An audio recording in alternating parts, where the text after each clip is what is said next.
Good morning. What do you mean better things to do? What's Better this things better to do? things to do? Alex says he has Nothing better things. Dude. Hey, at least he's putting them off for a while.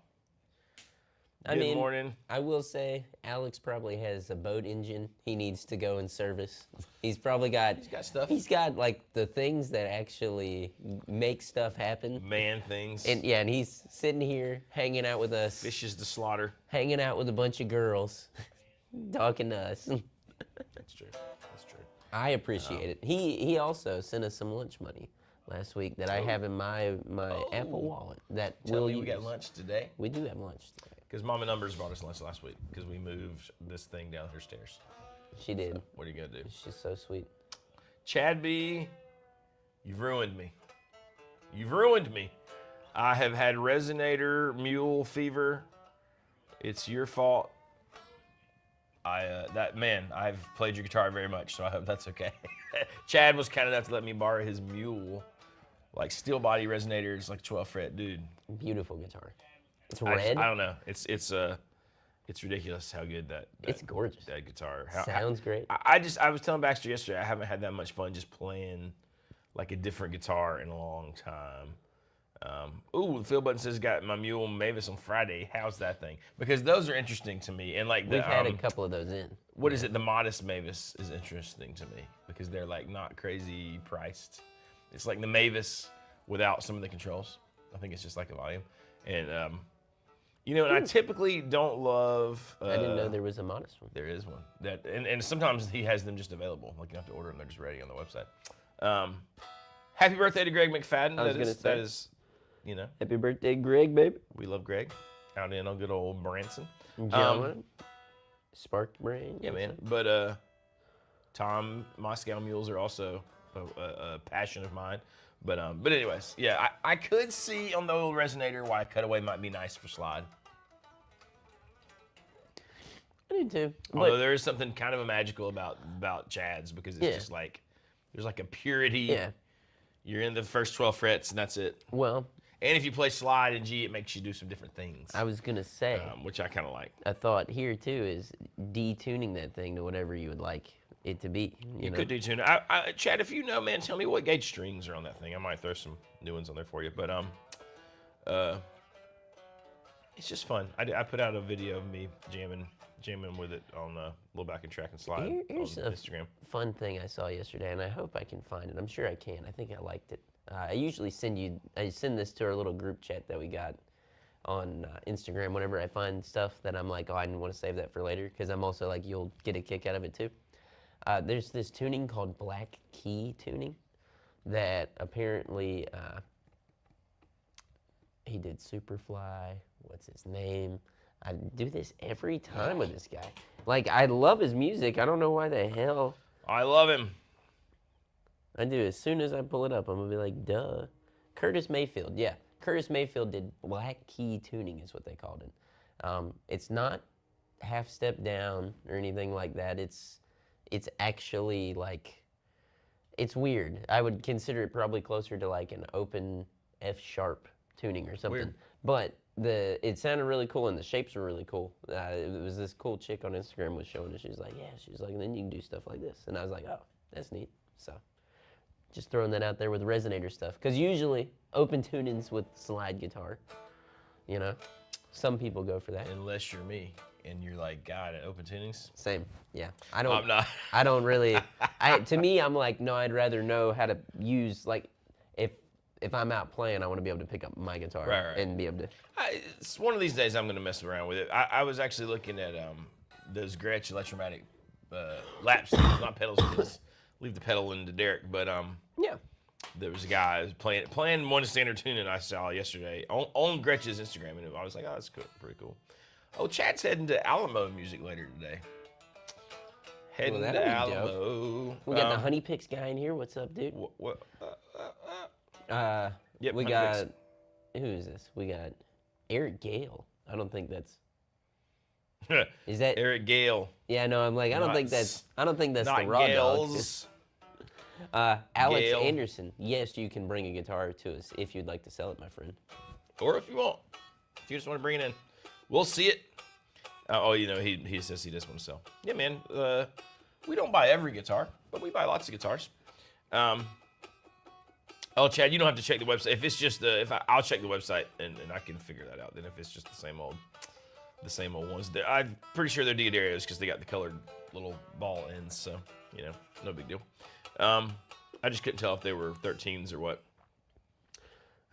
LOL. I did build him 2 guitars, but I am a different guy. Well, that's cool. funny. Yeah, dude. Eric Gale's playing guitars by Eric Gale. I mean, I feel like that's just magic. We got Todd Roy. We got Ned saying all kinds of stuff. We don't buy every guitar. You got that right, Ned. That's why we love Ned. Good morning, Todd. If you don't want it, we probably don't want it. Listen, that's what that's like a T-shirt worthy saying. We could put that. We could get little casino guitar shirts made, and instead of staff, we put that quote on the back. I mean, that's not a bad idea. What was it? I think, it was Sunday. It was probably Monday. Matt said we should make a Casino Guitars t-shirt. This is based on something that I'd said. He's like, this is perfect. It says Casino Guitars on the back, but on the front, it says, enjoy your chicken, bitch. I was like, yeah, dude, that'd be great. I feel like that would just be confusing in a kind of a nice way. Oh, yeah. Tom says that's a cop-out saying. Hey. Did you see the Fender Story Series Michael Landau, Strats are price slashed down to $19.99, almost $1K off? Have we ever played one? Have we played one? We got one. I'll tell you what I think the issue. I'll go back to our statement if you don't want it.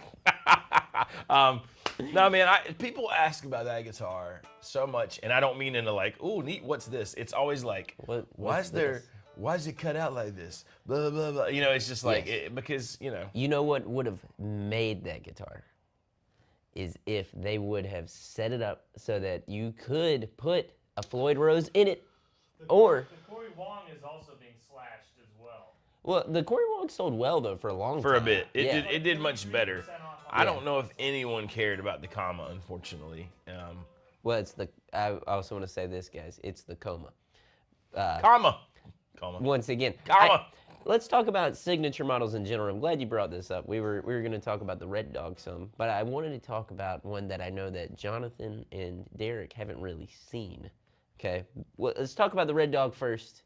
Then I want to talk about whenever you do a signature model and it's kind of dope and it's right and it's not really just for a person. Okay, so the Red Dog. Johnny played the Red Dog in the demo the other day. We've all had a little moment with it. We've been able to play it. It's cool. It's really cool. It's a great guitar. It could be. Yeah. The 3 pickup things is tricky for me, playing wise, right? Yep.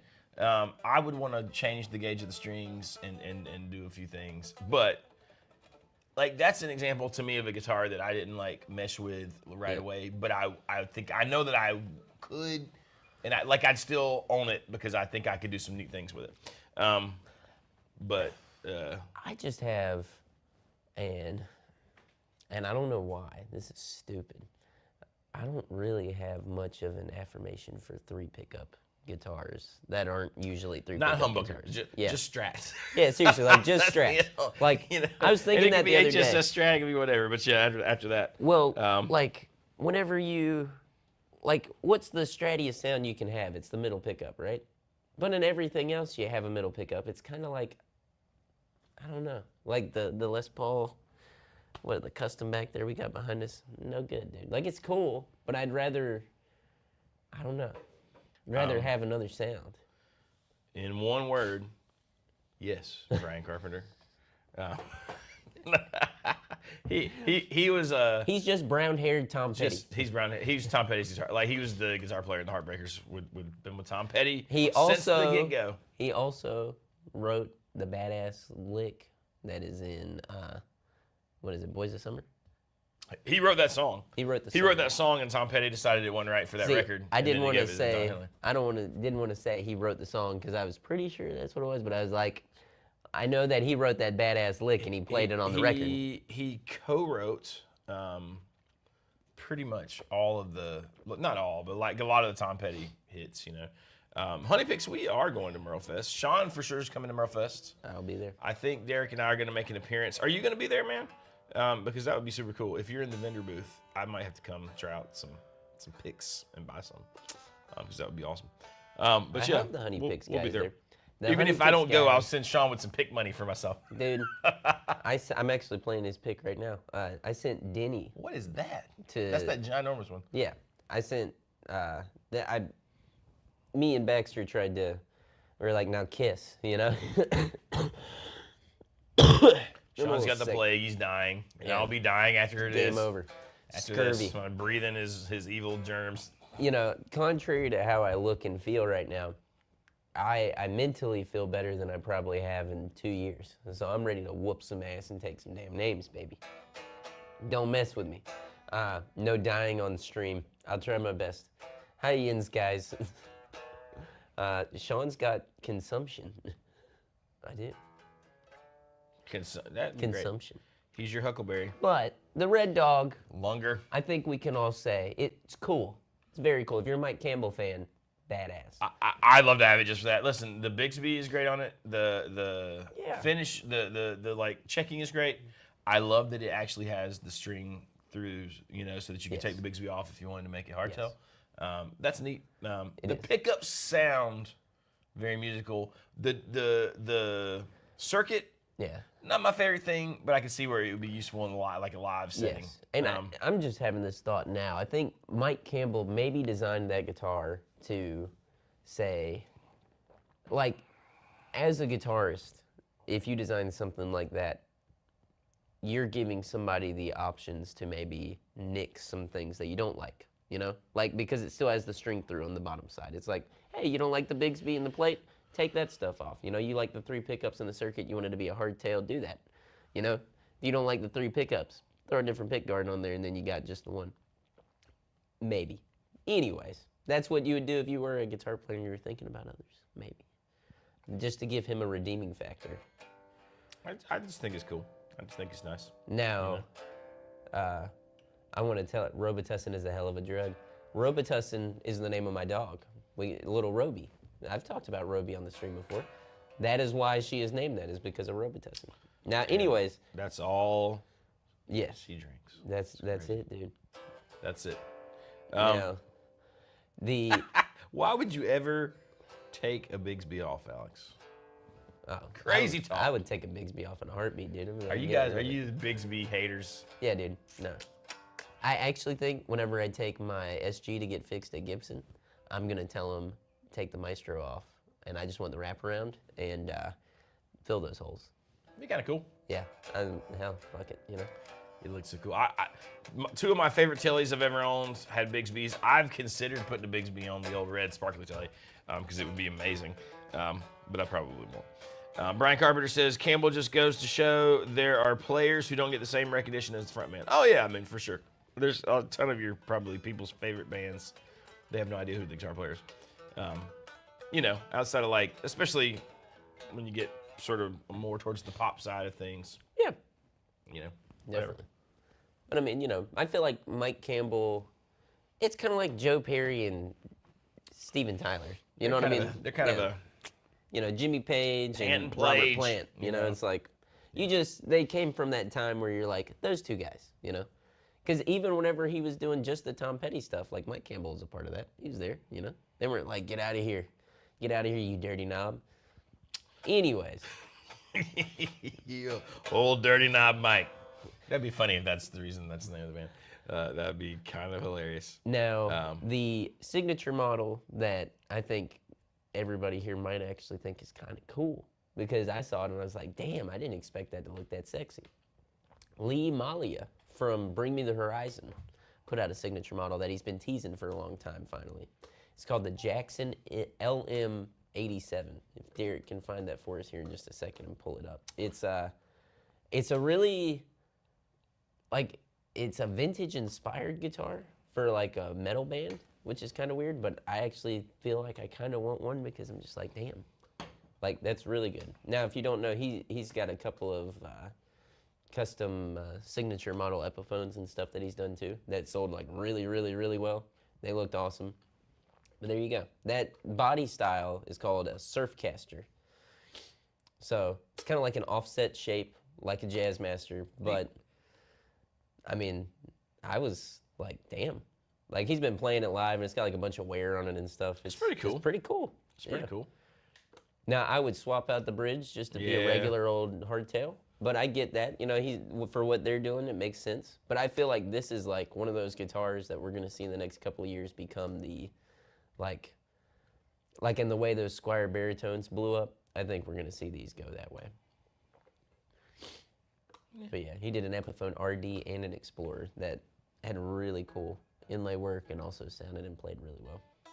That is kind of an odd, you know, the headstock and stuff on that for a Jackson. Like you said, for a metal band. Exactly, like Mayor McGee said, Jackson goes Novo. I feel like it is a way more modern take on it, which is cool. He's also known for playing like Paolettis and stuff like that. Like just things you wouldn't expect from a band that is usually like, you know. So, old Greg says, any idea how much the Masterbuilt Red Dog is? The Dennis Galuska Special. I have no idea. Do you know? I believe it's $20,000. Was it 20, Derek, or was it 25? 20. For a small fee of 20 grand, you could have your own Dennis Galuska. Listen, I would love to. I mean, obviously, I would never have it. Well, I won't say I would never. I'd say I could not purchase a $20,000 guitar, unfortunately. But I'd love to play that one, see how different it is. And one of the things he talked about was the Bigsby and how well it stays in tune on the Masterbuilt versions. And he said Dennis has got a little swag in that one. He's like, that's what you get when you buy a Masterbuilt. I was like, oh, okay. But he said it was his secret magic, but which is cool. Yeah. We didn't even necessarily like. I don't know that there was a good push from Fender on that. You know, Derek? Like I'm not even sure that they was supposed to come out yet. I don't know. Well, what gets gets me usually the way we see these rollouts happen is the big one, then the production line, and then like a made in Mexico option. You know, it's kind of weird that we went the production line, and now we're hearing rumors. And now we're hearing it. Yeah, but it's in the video. It's literally in the video with the same one that they put out. You know. Well, I think that's the one we saw one of these at NAMM, but it was not like this. It was. I swear it had to have been the Dennis Galuska one. But they said, "Oh, it's not a custom shop. It's gonna be, you know." Yeah. So I don't know. I don't know. So maybe there's some wires crossed there. Who knows, man? I don't know either. I wish which I mean, they've done some custom shop Mike Campbell's in the past. Yeah, they did that. The broadcaster was kind of awesome. So I don't know. You know, but yeah, the normal one is $3,500. Mike Campbell, I put this test to you, my friend, because you are the guitar guru that could make this happen. Uh-oh. Save Rickenbacker. Go forth, do it. You can do it. I think Mike would be like, "What do you mean, save Rickenbacker?" You're like, "Damn it, Mike! You know what I mean." Rickenbacker reigns supreme in Mike's brain.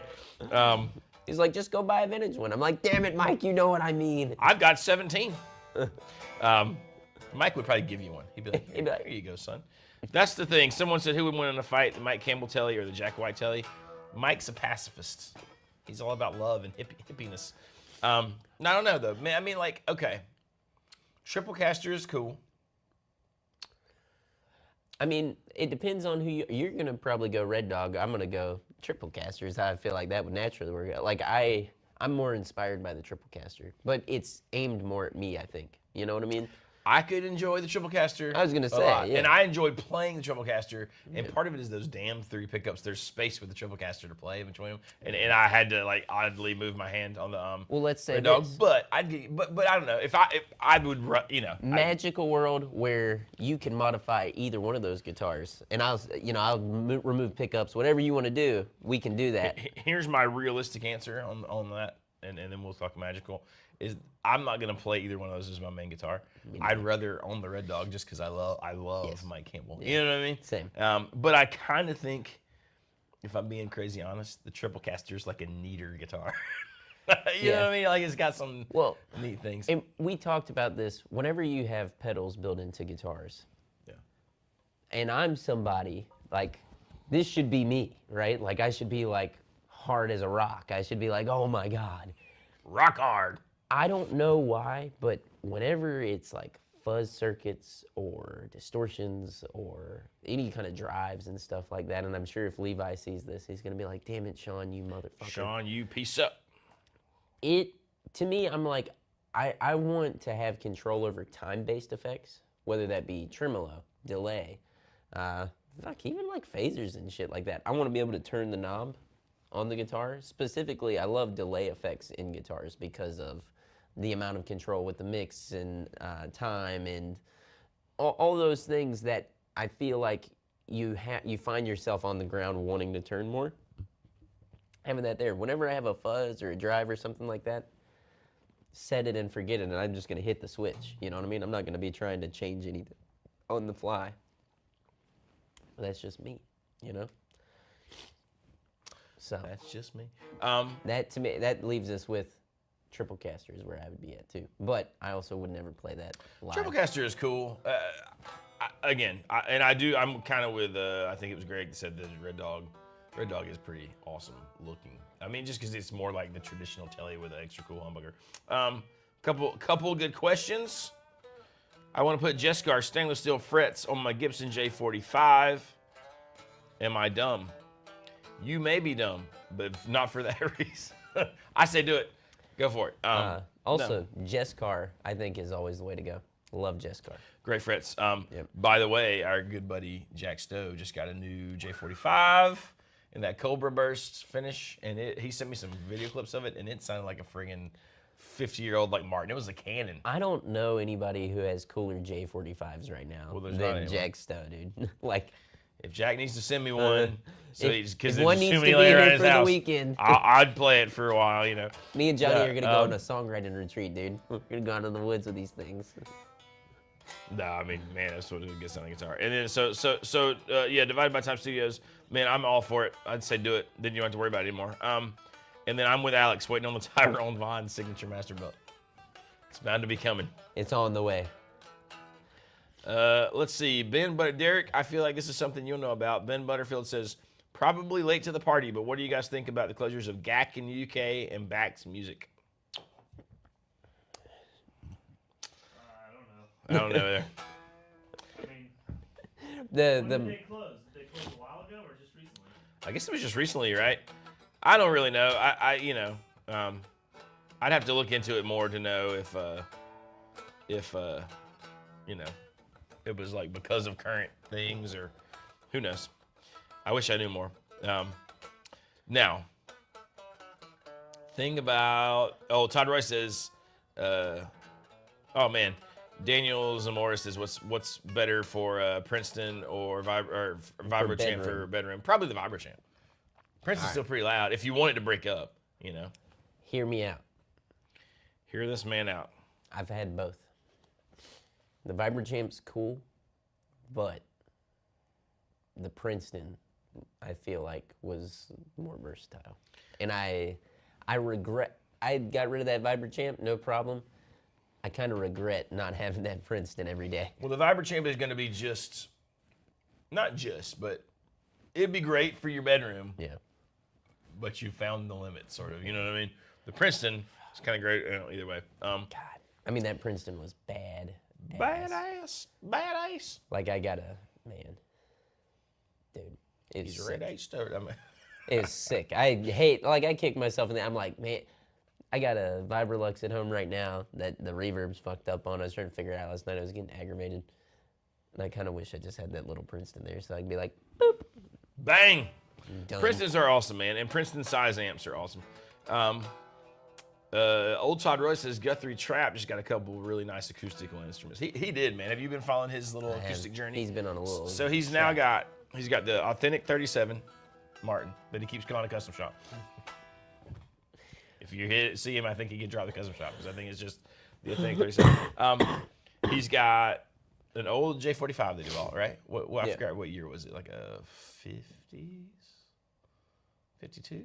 I don't remember. I don't know. I haven't kept up with it tightly, but I've seen it happen. Here's what I think is interesting, right? Go for it. Here's what I think is interesting. So you got Uncle Larry, probably the greatest guitar finder in the world, Dude. saying, hey, go buy this one. old Guthrie. Which I also think it's funny that Guthrie's such a good player, but he's like, I'm He's just like, not I good have at picking no instruments. idea. I find that great and endearing. Like I'm like, okay. I think it's cool too. At I'm least like, he's that's not nice. like perfect. You know what I Yeah. mean? Like, okay, he has one flaw, great. Well, sidebar, real quick. Tom Bukovac in a video I watched yesterday was talking about how he knows nothing about working on a car, like zero. And he was like, if I go back to being 10 Tom years old, Bukovac? yeah, he was like, I would learn so much about that. He was like, I swear. I just figured a dude from Michigan, Ohio. Uncle Larry, Ohio. Yeah. From Ohio.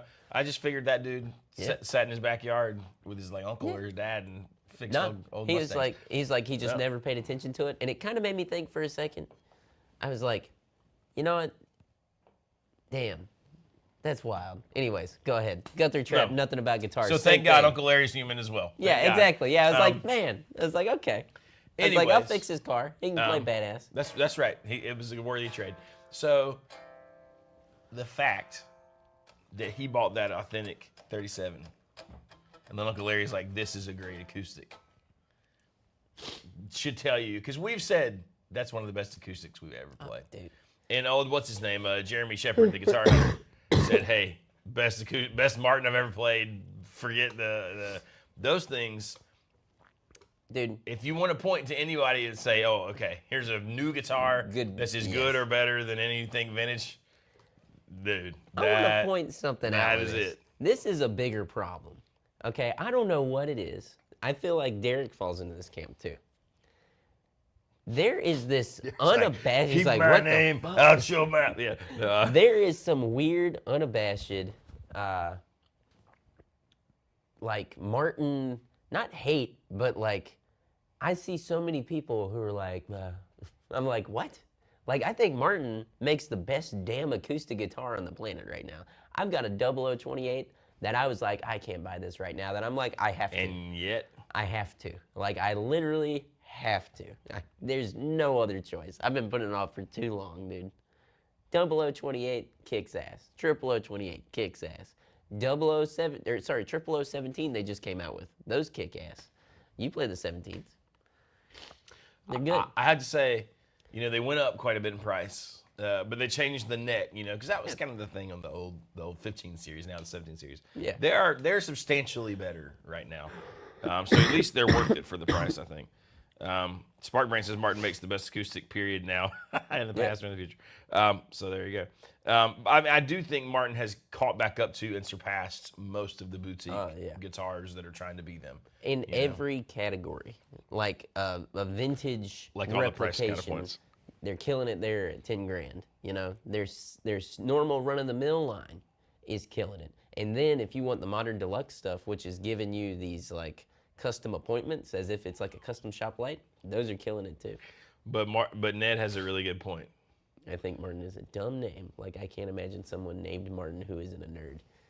Well, I mean, yeah. Damn it. That's why Martin's so good at making badass guitars. Because you don't want that guy on stage. You want that guy making the damn shit in the back, dude. Hey, here's Mayor McCheese has got a good topic. Like I was talking about people chipping guitars. Like so if you lose it or something, you can go find it, like an air tag, basically. I think that's a smart idea. Yeah. Derek wishes his double neck guild had been chipped. Yeah. No kidding. No, Started. no kidding. I think it is That was a smart. sad one. That makes me sad every time I hear about it. I'll tell you this, flying on a plane, air tag your damn bags. That's brilliant. I know a guy who did that, and he pulled it up on his phone and showed the people, and they went and got it. They were like, oh. He's like, no, it's here. He's like, I don't know where it's at, but it is here in this facility. They're like, oh, sorry. Okay, let's talk about this, because this is a great statement right here. Rob Allen says, how can I want to play acoustic? It's like I can play acoustic or electric awesomeness. Now listen, I go through this a ton where I want to play electric guitar. I think you have to just sit down like at weird hours, at weird times with a really good acoustic. The Mule has done that for me the last week. Like I've played so much. That's what I've played at home, which it is acoustic. It's a little different, obviously, because it's Resonator. But part of me thinks that's just normal. Like you just go through, like I go through phases where I pick up and play acoustic a ton, and then I'll go through like months or a year or years where I'm Same. like, oh, electric guitar. But I also just think it's where your passion is, right? Because you know, I watch these guys who are like monster friggin' flat pickers, and you have to spend a lot of time doing that if you want to be great at that. You know what I mean? And it's you know, it's just if that's not your thing, if that's not what you want to do, yeah, play whatever you want to play. When I'm in electric guitar mode, I don't even play. I play electric guitars unplugged, sitting on the couch. That's what I play all the time. The Gretsch like scratches that weird itch for me to like hear it a little bit more sitting on the couch, which is dumb to have that nice of a couch guitar. But well, that's what I was gonna say. I don't even own an acoustic guitar. Like this 0028, I've been putting off buying forever because I played a ton. I borrowed one for like 9 months that a guy had once, and I played the hell out of it. It was awesome. Wrote a ton of songs.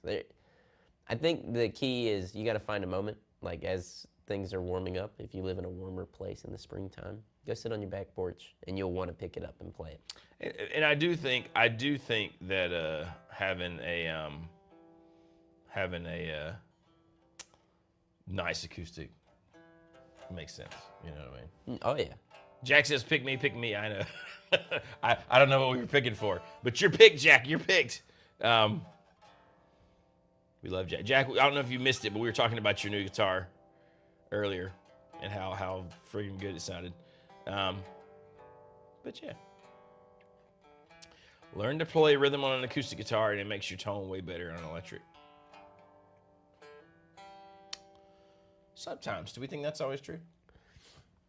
Because sometimes I have found that I think if I play a lot of acoustic, I get more heavy. There is a point where you can be so heavy-handed on the electric that your tone suffers. I think. Then there's also, whenever you say rhythm, what do you mean? You know, because sometimes I think a lot of times, and we've talked about this before, specifically with my playing, as I've tried to develop it. Sometimes whenever you're playing in a group, not everything needs to be. Sometimes you need, you know, like you don't have to hit it so much. So I think an acoustic guitar would make you suffer in that situation because you're trying to fill space. Yeah, you got to play a little different. The good old diamond, as we say in the national number system, is your friend in electric. There you go. Or whole notes for you music nerds. Bang! Just let it breathe. Let the amp do the work. Just get the metronome and count to 4. Jen Rod has got the right idea. Really it's good, not a bad idea. It's not a bad idea. I just watched a piece of Mateus Asado. Yeah, there is a Mateus too. Yeah, so no, it's so confusing. Anyways, he was talking about like pentatonic fluency, and that sounds really boring, but it's actually a really good video. It's not on his channel. I think it's on the D'Addario channel. Yeah. And it's just him going through his like practice routine. I like him a lot. He's a badass player. God, he cool really is. What do you think about that John Mayer thing, the whole equator thing? We've never Dumb. talked about No, it. Yeah, I mean like No, listen, there's nothing dumb about it. Like it's everybody needs their own ways that they visualize and think of it, right? I was gonna say that's what I took away from it was like, oh, I have my own version of that. I have my own version. I have students come in all the time, and they're so confused about the equator side. Yeah. You know, like what he was saying in that video, and I try to explain it to him, and sometimes I feel like beating my head into the wall. That's the only reason that I have any animosity towards it at all. but yeah. You know, no, like it's cool. I mean, it's like everybody's got to have those little visual things, I think. Yeah. Well, I think too there is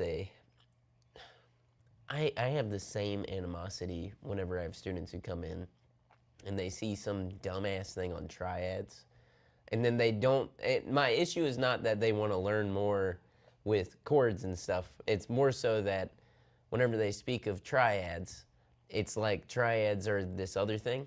And I'm like, no, triads are chords. Like some people out there explain it as if there's a separation. I'm like, knowing the notes that you're playing is what is important here.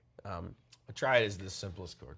Exactly. It's just a chord with the But you have, I've had so many students who think that they're two completely different things, and then they're like, no, I learned all these cool triads, and I'm like, I understand that. I'm trying to explain to you how you can open up the fretboard more to maybe expand on that, you know? Because it's like if you're playing a G chord, right? You can split this up into triads where you just play this. Yeah.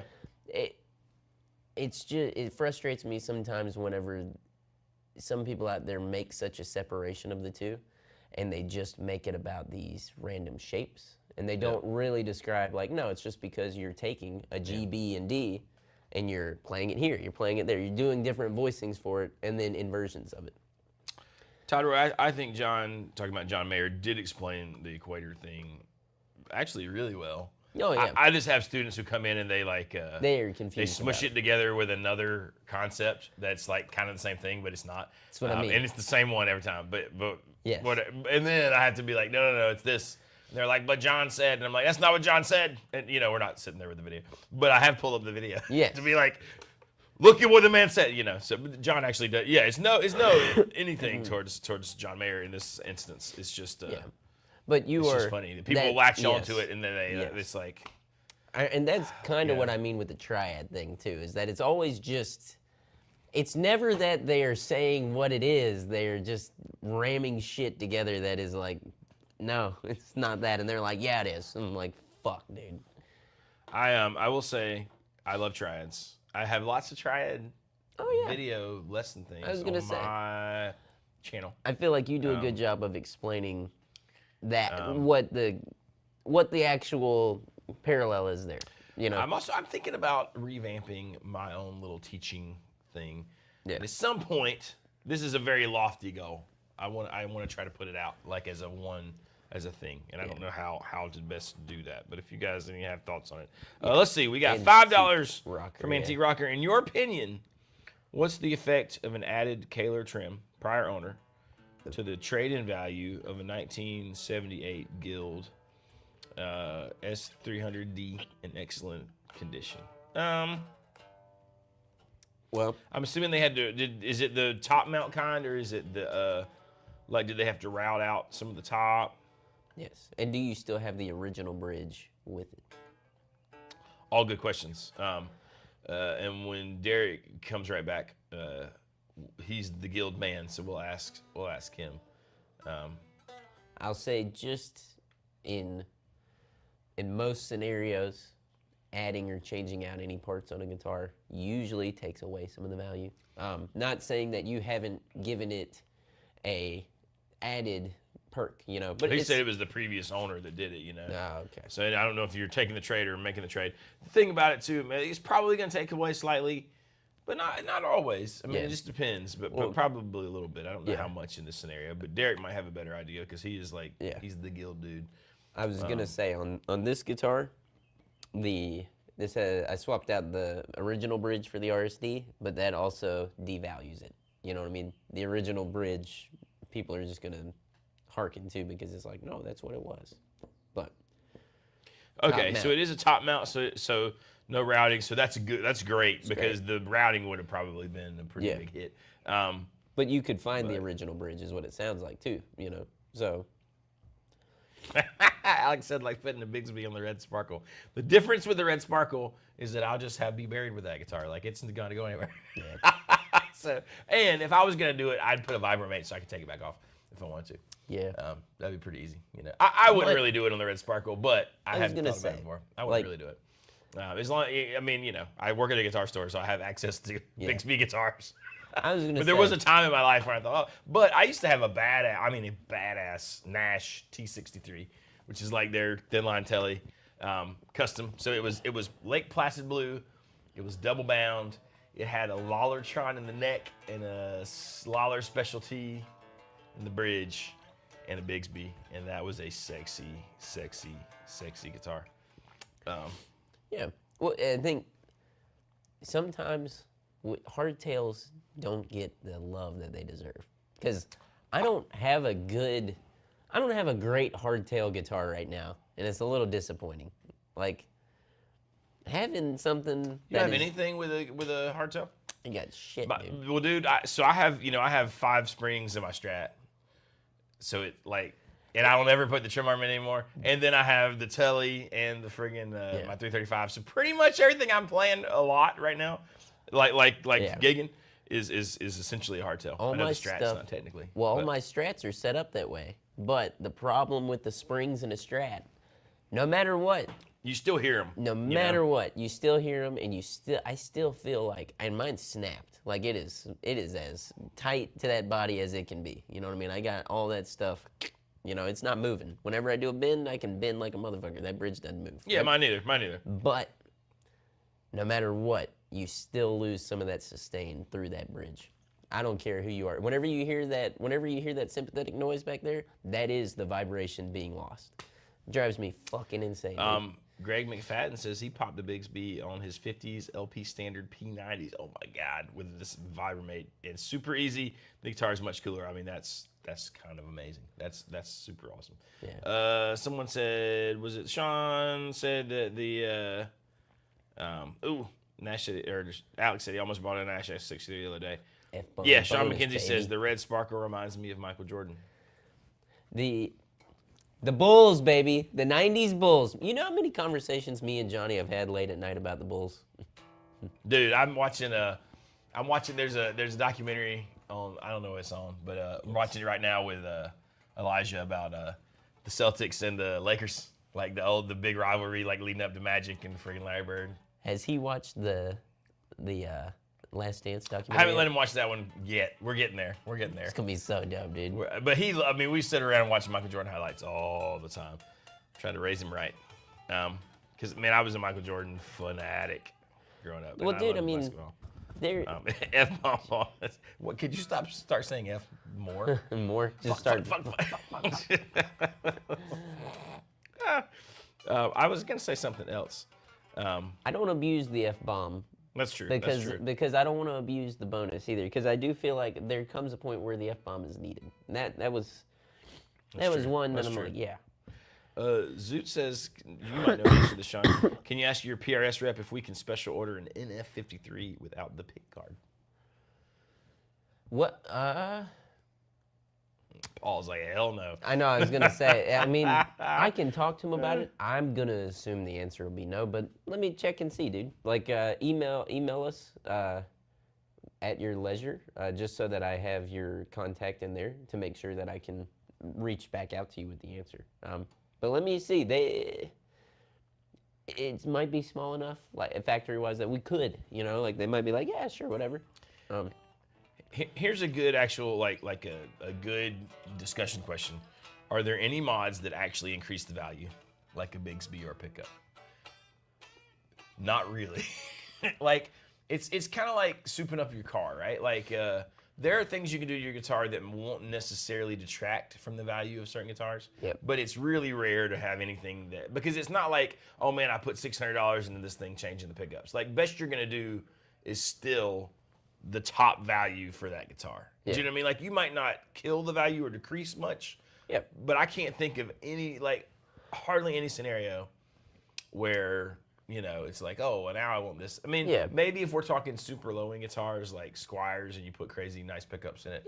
Yeah. But because then you're talking about like sets of pickups that are worth more than the guitar. You put a vintage set of PAFs into an Epiphone, yes. Sure. Yes. But barring that, like you put your favorite set of pickup, because it's so subjective. Yeah. You know what I mean? And you're not. I think some people assume, oh, I bought this pedestrian set of Seymour Duncans that do something special, and I'm not trying to shit on Seymour Duncans. I love Seymour Duncan pickups. I'm just saying, let's say you buy a $199 set of Seymour Duncans and put it into that guitar, and then you boost up the electronics and you add in the blender and the TVX tone, and you do stuff like that.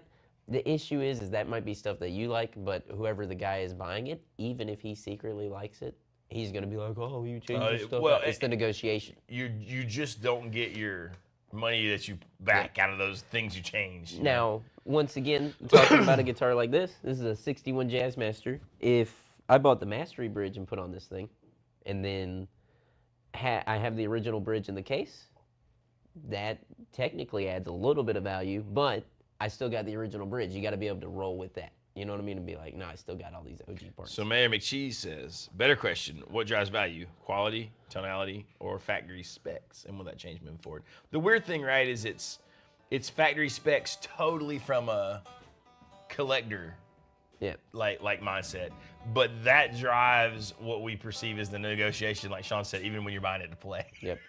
So it's a weird thing. So I'm not, it probably should be. Oh, this one sounds amazing, but unfortunately, Yes, it depends on who you are too, right? It does. Like who the buyer is what I'm meaning by that. Like if I'm buying something, I'm not my father's son in this scenario, right? Because my dad he's a stickler and he'll sit there and he'll lowball you and come at you with a million things, which is good, right? He's good at haggling. But me, I buy with emotion. So I'll sit there like this. Like I'll sit here and be like, wow, I love it. Oh my God.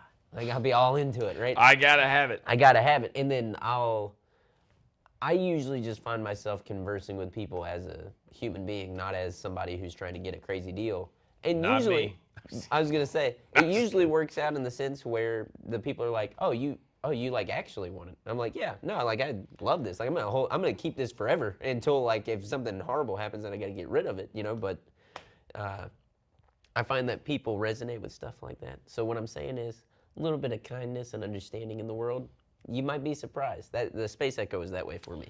This guy was like, he cut the price in half. He was like, yeah. I just want you to have it, young man. Well, I mean, no, he was like, I ordered you a spring reverb tank from EchoFix in Australia and all this stuff. Like, I was like, Pretty really? awesome, right? Yeah, he was like, no, Pretty man. awesome. He was like, whenever I talk to you on the phone, he was like, just seemed like you actually like give a shit about what this piece of gear That is. was and you're cool. not I gonna... remember that. I was That was like, a cool damn, experience. dude.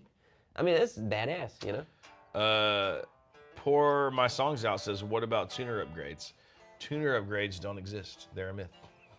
Next question. No, I'm serious. I mean, like, I will stand by this till the day I die. 99.9% of like better tuners make zero difference. It's the nut. It's the nut. It's a nut. It's the nut. I think Almost. Yeah. I cannot tell you how many times I put new tuners on a guitar that wouldn't stay in tune in my stupid like young phase of life, Yeah. and it never, not even once, did it make Yeah. a difference. So most of the time, the tuners are fine. you know the way that I view tuners is aesthetic. Like if you, I want them to look like this. yes, I but- want them to look like this. Except and for acoustics on open gear. yes, seriously. And that's vain, but it's true. You fix the nut on something. Yeah, dude. So many people are afraid to like glue and bone nut dust the nut a little bit and polish it back up and stuff. That's the case. Yeah, I did that to our buddy Matt's guitar the other day, and it fit. I mean, it was like the guitar sounded like shit. If people can play instruments where it's like just friction, they smash the thing in and turn it like in a violin, you know what I mean? Then it's here. It's right Yes, here. yes. It's just here. And I'm not saying you can't upgrade the tuners. Like you can. And the biggest thing I think of locking tuners is it saves you time to change the strings. Yeah. You know what I mean? And maybe if you're doing crazy trim stuff. But Here's the issue with that, though. You ready? Here's what, and this comes from the guy You're who about to say I it. love setups. Your break angle here. Whenever you do that, right? You do these lock-in tuners. That's great. This guitar is actually strung this way right now, and it's driving me fucking bananas. Not an F-bomb bonus. It had ing on the end. So this only has one wrap per string right now. Here's the issue with that. You got to get that break angle so that this string is coming way down to the bottom of that post. You get more sustain out of the guitar that way. I swear to God, go and do it to every guitar you got, and you will notice it. And that doesn't mean wrap it a million times. I'm talking 4 winds on the low string here, maybe, max, where it's just pulling downward. You just to can't, get it to the bottom of the tuning peg. Just to get it to the However bottom. many winds it is to get to the bottom of that tuning Yes. peg. Yeah, that's You can do that and get them wrapped perfectly where they're stacked and it's tight, and you can feel it up here. Now, will you be able to do a behind the nut bend as easily? Probably not, but who cares, all right? That is going to give you a ton of sustain. On Fenders, at least, I've seen my Strat, night and day. You I can was do the like, behind wow. the nut bend just as good on the top like 3 strings. That's right. If you care about that. There you go. And I happen to do that all the time on my telly. So That's right. Because I mean, it's, just try it. But just do it. Try it. Just do it. Just do it. Okay, good to know, Chad B. If I change them, I'll put that's what I'll put on there. Very cool. Flat top medium gauge, because I won't do anything but standard or open D. That's even the open D is pushing it for me. Those are such good. If you talk to Matt again, he won't care because he'll be like, Casino who? But you tell him Jonathan at Casino Guitars is a huge fan. I think that there was a video, Derek, we shot it in the old studio, but I think it's on my channel where we had a couple of mules. We had one of the like the metal bodied sort of like tellies. Yep. Yeah. And then we had another metal bottle, metal bottle, a metal body resonator. Yep. And I did a demo and put it on my channel. Yeah, I think So Josh. stupidly good. They might have been Josh Chairs. Josh one of them. had those, His, yeah. his were they both his? Yeah, I think they both were. Yeah. Did you see he's selling his 345? Don't Part of me even wants to. I want to buy it tell me so that bad. he's selling it, dude. He is, and I want to buy it so bad. Ugh, That dumb baby of his. No, I'm just kidding. stupid kid. Dude, Why? You know, I'd buy that in a heartbeat, but I ain't got dude, that kind of money. dude, I'm like, dude. ah. Obviously, he loves his children more than we do, which is how it should be, I suppose. Sometimes it's the nut holding the pick. John Washburn, that is also correct. Yeah, there you go. Mayor McCheese, I think the nut files have gotten some usage. What's up? The nut files, Mayor McCheese. Yes, dude. You kidding me? I've been filing down a hell of a lot of nuts. I have to smack Sean. Put my guitar down, you son of a bitch. I know. I mean, I Leave do. my nut alone. Andrew said, "LOL." Pause. You know what I'm talking LOL, about, dude. I love pause. filing on some nuts. Give me nut work, baby. Lube is the one thing I have not tried. Do you have a rec? And thank you. Yes, Andrew. You got to go with the Big Ben's nut sauce. Funny name, but it works amazingly. Diodario's got something that's similar, just like their nut lube or whatever. But the Big Ben's stuff I think is better. I don't use any of that shit. But you really don't have to if you get them filed right. If you get your nut filed right, man. I was gonna say I tend to actually take the string, and sometimes if you're having nut problems, I feel bad for you, son. Okay. 99 problems. but Whenever a nut you're ain't winding one. that thing down, and like I said, you're doing like 4 winds, right? Pull your thumb around this bitch and hold down pressure in the nut, right? And tune that thing up. It's actually gonna cut your groove through the nut with the string some too, and clear out any of those burrs that we get. Yeah, I was gonna say you can do that. Don't do that too often. No. Don't do it every time. You can do like a one time. Take the strings smaller, like when you cut your strings, put like the A string, throw it in the E string, hole, and just go like a little file, and it'll smooth it out. And then just do that all the way down. And then on the high E, just use the high E and run through. Don't do that every day. No. Don't do it every day. And don't sit there and do it for 25 minutes. Like literally. I know somebody out there is typing up the comment right now. Oh, you're gonna follow the note all the way down. It's like, yeah, don't do it all the time. Mighty Woodrow's right. 3-in-1 oil works great. Pencil lead will work. It just wears out. It just wears away really fast. But in a pinch, absolutely anything graphite, because that's all both of those things are. The Diodario one and the Big Ben's is some graphite and some formula, but it's all good stuff. So, but yeah, I mean, best thing. The only thing I like to lube up now is like on my Gretsch. Sometimes I'll put a little bit at the on the saddles and in the nut just because it's moving with the Bigsby. But everything else, if you get the Big Ben stuff, man, you got Fender like string trees. A little pinch of that under there just to keep your strings from breaking. Yep. I'm also, I know after you get past a certain point in Fender's history, they go to putting these spacers up to give the strings more height. Right. I actually like them to be lower and pulled down. But you're also risking breaking that string too once you do that. So all that stuff, like Johnny just said, that's going to help you out. A little lubing goes a long way. Yeah. But that just goes back, honestly, the only reason why I like it, it goes back to that break angle conversation. Alex, I didn't realize Alex has such a hate for the Bigsby.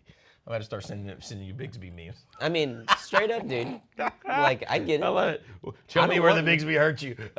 I don't want a Sean Bigsby hates either. it too. I'm like, but I love them. They- I got so when my main telly for a while had a Bigsby. Like I went through Yeah. I have years where my main telly had a Bigsby, and if I'd play a guitar without a Bigsby, I would look so dumb because I'd be like, bam, and I'd reach for it and it wouldn't be there because I was just automatic for me just to do their super subtle little vibrato. I think a Bigsby looks badass. Anything that I've ever played on it, all I notice is how much sustained loss I feel like I get. Lies. I don't hear. I'm Lies. like, what? Like I feel it going out of the guitar. I'm like, where? Lies. The new Bigsby with the string through, where you don't put them on the little peg, is 1,000% better. Just for string changes. But, I gotta try them. I gotta see. That's what's on the Falcon. I need to like spend I played a Novo for a while that had a Bigsby on it, and I thought it was cool, but I did feel like I lost a little something sometimes. Yeah. I will agree with the mayor. Callahan upgrades to anything are better. Like Callahan, I love their like saddles for tellies and stuff, but pretty much anything. There is something back here. Let's talk about this thing. Graph Tech nuts. I never feel like they sound as good because I feel like I feel like they're soft. Yeah. And they're not. I feel like there's something about bone, and maybe this is totally me being crazy. No, I've installed a couple, and I just don't feel like. I don't know, man. I don't love them. Well, to be honest with everybody, and I'm sure you'll agree with this, there's probably a good amount of it that's in our head just because of what it was, but I don't like it. And I also don't like on Gibson's the nylon nuts. Like to me, I'm like, I wish it was bone. And like I said, that might be totally psychological and stupid, but it is. What about nylon and saddles? Like on the old 335 and stuff. I don't like that either. I'll tell you, it's like having that ABR. To me, the problem with the nylon saddles is it's going to shake out of that to where if you have the metal-to-metal contact, it's kind of like grounding things, you know? It's like it should go into that body. It should transmute from that bridge into the body. Probably doesn't make a whole lot of sense. Which I feel like all this bridge talk gets us talking about what we were talking about with the Jazz Masters. What you got? I just love that we could have these like if our wives were listening to this, they'd be like, "You guys are idiots." What do you But I mean? love that everyone is so passionate with it. I don't care if you like Bigsby's or not. I just love that we all care so much. Here we go. Todd Roy. He went, Sean, my Jazzmaster trim makes a rattling or vibrating noise every now and then. How do I avoid that? Well, this guitar had that issue, and I put a sweet friend of ours, I won't name him to out him, he sent us an RSD bridge. Not from Fender, it was a little aftermarket dealio, but it is a Fender styled one. I don't know how he attained it. Anyways, doesn't matter. That took all that sympathetic noise coming out from behind the strings.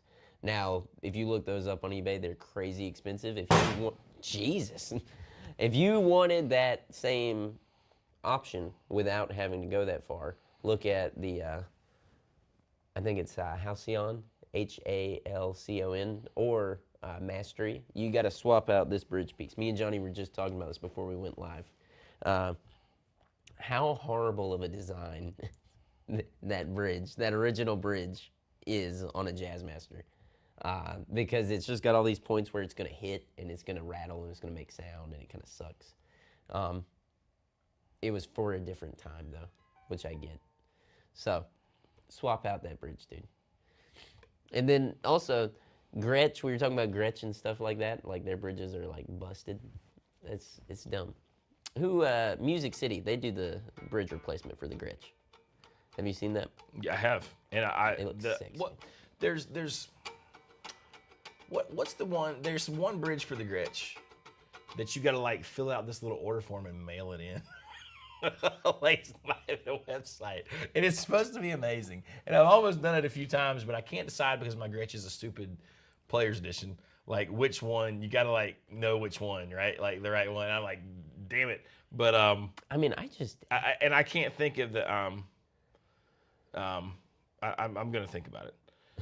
What it's called, but it's Ned pretty. said, my Falcon has a space control bridge. It's pretty dumb. It's pretty dumb. It's dumb. The space. We were talking about that. We were. It's like the dumbest. It's like why? It's like Gibson was like, oh, let's keep it really simple, and then Fender and Gretsch are like, we're gonna make the same sort of concept, but we're gonna just really make it really blow stupid. it, yeah. Because to be honest, like I was saying with the Jazzmaster, and the same thing goes with the Gretsch one. For one, the Gretsch one, it's gonna move around if it's the floating bridge. Dumb. Which no body contact. They want those things to like flex and move, like in theory when they're playing. Sure. I know. I guess, but how are you going to hit a Bigsby and that thing's not going to go? It gets stuck, you know what I mean? It's craziness. You mean CBS Fender, not actually Leo design? I mean, a little bit of both, dude. I think we were talking about how this was the pinnacle of Leo Fender's in theory thing, like this the Jazz was Masters it. and the Jaguar. Forget the Strat, forget the Telly. And, the future's here. I mean, that was just not this one. It's the this RC. one. This fixes it, honestly. The original one though is like there's all these points where it's gonna hit the string. You get all this sympathetic vibration behind the string. This thing made so much noise before it was bad. But I don't know what they were thinking. Regardless, that needs to be changed. We swapped those out.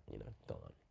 Todd Royce's Gretsch like to over-engineer Tad exactly. Yes, but I mean, and we were talking about like these not really moving And I wonder if it's just because that's where I feel like all the rattling comes from. Even when they replace them with the Mustang bridges, people used to do that on like Jags and stuff. Dude, the springs, the setup, the springs everything. and those little screws you hear. And I wondered if they just thought, hey, less movement is better. Let's make it where it's right.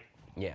Well, and Done. I think that's no where adjusting. a Gibson bridge, everything on there on an ABR one is really, really tight. Like, I mean, moving those is not like just like you can't bump one of those to where like on a Jazzmaster or Jaguar bridge, you're gonna see those screws back out. You know what I mean? It just rattles so much. Nah, for sure. For sure. He got it right the first time, and it was all downhill from there. I'm kind of right. I mean, Tom's kind of right. But I'm also with Todd. Thank God for old Leo. Pretty good. Mary McCheese says, Sean, not a G&L fan. Honestly, no. They're fine. Like, they're cool, but it's not, like, I don't know. There's something about them that just doesn't do it for me, like the sexy factor, right? Where, like, I would, like, lust after Strats and Tellys, so I'm they like, kind of feel, even good jazz masters. It's kind of weird. They feel a little anemic sometimes. Like, I'm like, and that's probably sounds stupid. It's like, how can a guitar feel anemic? But it just feels like. I used to really, really want a G&L. I think it's called the Comanche. That was the dude from Alice in Chains with the crazy little pickups. And Jerry like, Cantrell. Yeah. Mr. Cantrell? That was the only G&L that I've ever been like, I gotta have it. But I never did own one. So, what are you gonna do? Greg McFadden says, my Vincent Jazzmaster doesn't need a bridge change. The vintage bridge is perfect. I keep telling myself that whenever I hear RSD. I mean, I think there are sort of ones where it's like all the stars align and they're right. And if anyone was going to be that way, I would think it would be Vincent, building one and knowing how to kind of massage it. But yeah, I wouldn't. If I had a Vincent, I wouldn't want to change it out to the RSD. I wouldn't either. I mean, I don't know. I don't know. It's funny. Who knows? I mean, I think I want to try a mastery after playing this RSD. I'm like, it's cool. This was more so an experiment thing. I got to take a Telly pickup pole, right?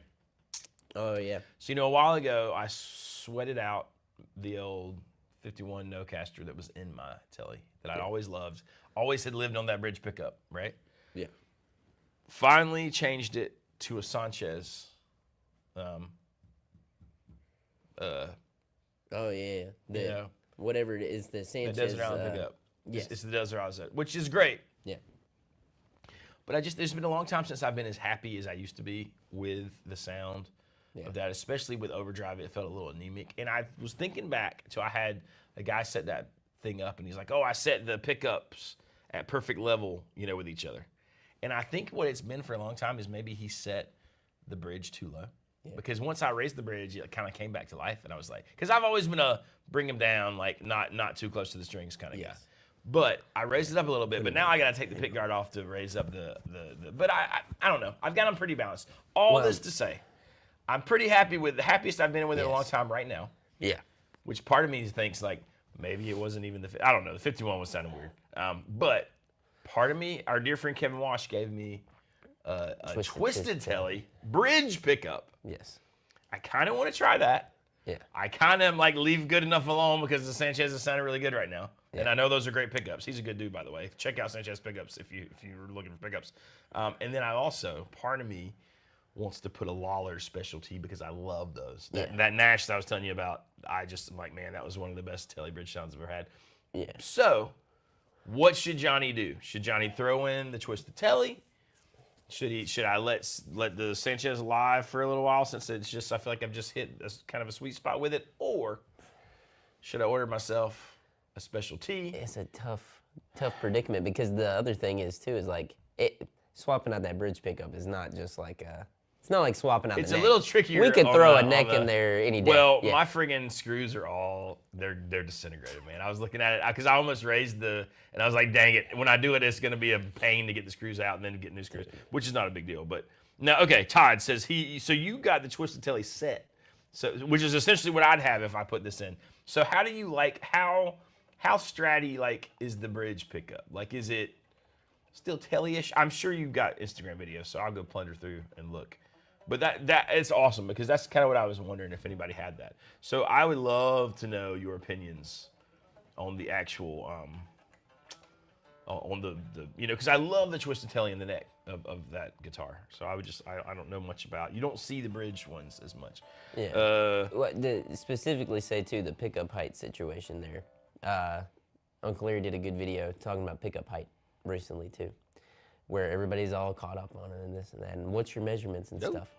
Everybody should eyeball it and listen and hear for it. I think too. I agree with that. But with equalizing the height of both, shut up. Like listen. Like plug it in. And play. You gotta Nothing wrong with this guy. You gotta hear it. You know. Alex is talking the talk here. What do you say? 69 black bob and telly bridge pickup. You might talk me out of. Woo! The real deal? The real deal is what it sounds like, man. Murray says I can't go wrong with either one. Maybe I'm gonna throw. Okay. Todd Roy says for me the neck pickup is the bomb in this Twisted Telly set. Yeah, it is amazing. So the bridge is a bit hotter than usual, but in a great way. Maybe I'm gonna try that then because I kind of want that. I mean, it's not like I'm playing like twangy country nowadays most of the time. So maybe that's the idea. No problem, Murray. I really appreciate the feedback, man. Okay, I'm thinking I'm gonna try it. Yeah. Greg McFadden said he liked the Twisted Tellys that were in an old Baja Telly I had, but these no way would I replace the Blackguard 51s with them. Well, I didn't. I gotta. The reason I replaced it came with a 51 no-caster in the bridge and a Twisted Telly, and I had that 51 pickup for like 10 years, but it got really weak and kind of honestly thin and weird sounding, and it was really just when I took it off, man, it was just destroyed. I just sweated in it so much from just all that playing. Open the old shop before go Baxter fires my ass. I think you're probably getting fired anyways. I'm getting fired anyways. Might as well hang. Guys, say goodbye to Sean. I'm out. Johnny's gonna wrap it up though. But yeah, so I'm not really, and maybe that's the answer is to get another like Blackguard or 51. But it's sometimes hard to get a hold of the hand-wired ones if you're not ordering a custom shop. But I do really like the Twisted Telly. So yeah, no, I'm with you, Greg. I probably would not replace if I had a good 51. Probably wouldn't replace it with that. But I just happen to have a bad 51. I happen to have a Twisted Telly. Like I said, our good buddy Kevin sent me. So I might try it. I don't know. I feel like I'm just as without a decision as I was when I started. But Sean McKenzie, I'm kind of like this. Sometimes I'm afraid of losing the magic with the mod stuff. Now Sean's the opposite. Sean will just do anything, and it's probably the freer, happier way to be. But Todd Roy says it's funny because I've been thinking of swapping the bridge pickup for a 51. I'll tell you what, that is a killer combination. The 51 in the bridge and the no caster sort of variations, and the Twisted Telly in the neck. Twisted Telly in the neck is pretty amazing. But yeah, I've got the Sanchez on Desert Island set. Not the set. I've got the bridge pickup, which I have the neck pickup as well. So there you go. You know what? I didn't even think about the fact that the Baja Tellys had the Twisted Telly set. So that makes sense. What are your favorite Strat pickups? Man, it's kind of tricky because there's a lot of good ones. I really love the Fat 50s. I like those a ton. I like the 57 hand wireds from the custom shop are pretty amazing. But they all do a little different thing. Those new 64s are pretty awesome. I've got hand wired Fat 60s in my Strat. Those are amazing. There's just lots of great Strat options.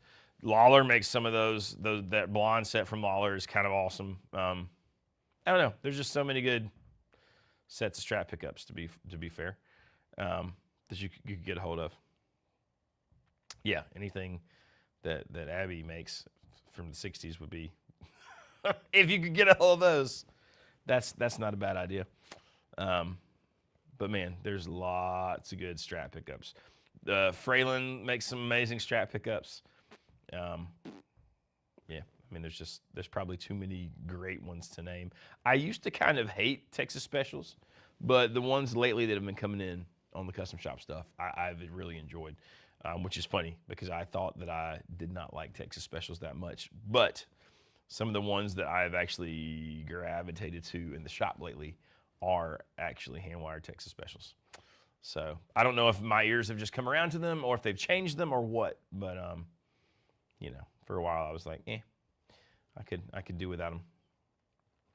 Wiggins brand strap pickups are amazing. He does them a little different than everyone else. I don't think I have heard of those, so I'll have to check those out.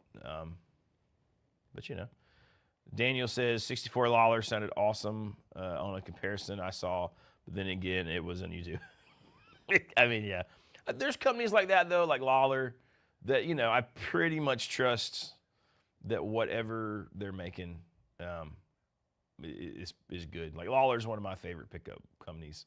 You know, so I don't know. I kind of have a bit of a odd bias towards them probably. But I've never played Lawler stuff that I just thought was bad. I think a lot of the Lawler stuff is on the bright side, but I think that's nice because you can always get rid of that brightness, but it's hard to add it in if you don't have it. If something's muddy and dark, it's hard to add that back, but you can always sort of dial it out, which is kind of usually my thought on that stuff. Mayor McCheese says that Lawler and Fralin, two companies that couldn't be better to work with, outstanding people. Yeah, that's my, you know, I've had lots more Lawler stuff, but everything I've tried by Fralin is what I've been impressed with. And the thing that impresses me the most about Fralin is I hear people's stories about calling and actually getting him on the phone and the stuff he talks through. He's done that with a bunch of my custom shop customers and made like special things for them and then sent it to Fender to be put in their guitars, which is kind of badass, honestly. So there you go. I would like to try to play more bare knuckle sets, William. Those obviously are pretty amazing as well. So anyways, pickups is such a crazy thing because I've never been a pickup swapper. I've always been like, buy a guitar that you love, and then just go play it. But like I said, with my Telly, it just became a thing. I've never. That's the only guitar I've ever had that I've played so much and played so many outdoor sweaty, nasty shows that I literally sweated out the pickup. So kind of, I have pictures of it. It was nasty. I kept it. I've got that one in a box somewhere. I don't know if it could be really done or what, but yeah, it is disgusting. So there you go.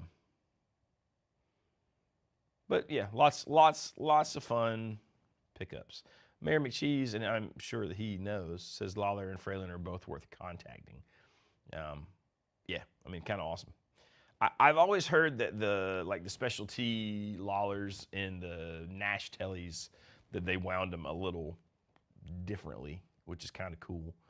And most of the ones I've loved have been in Nash things that I've owned. So, you know, might be worth reaching out to them if you wanted a set of pickups. Then maybe he does something a little special too.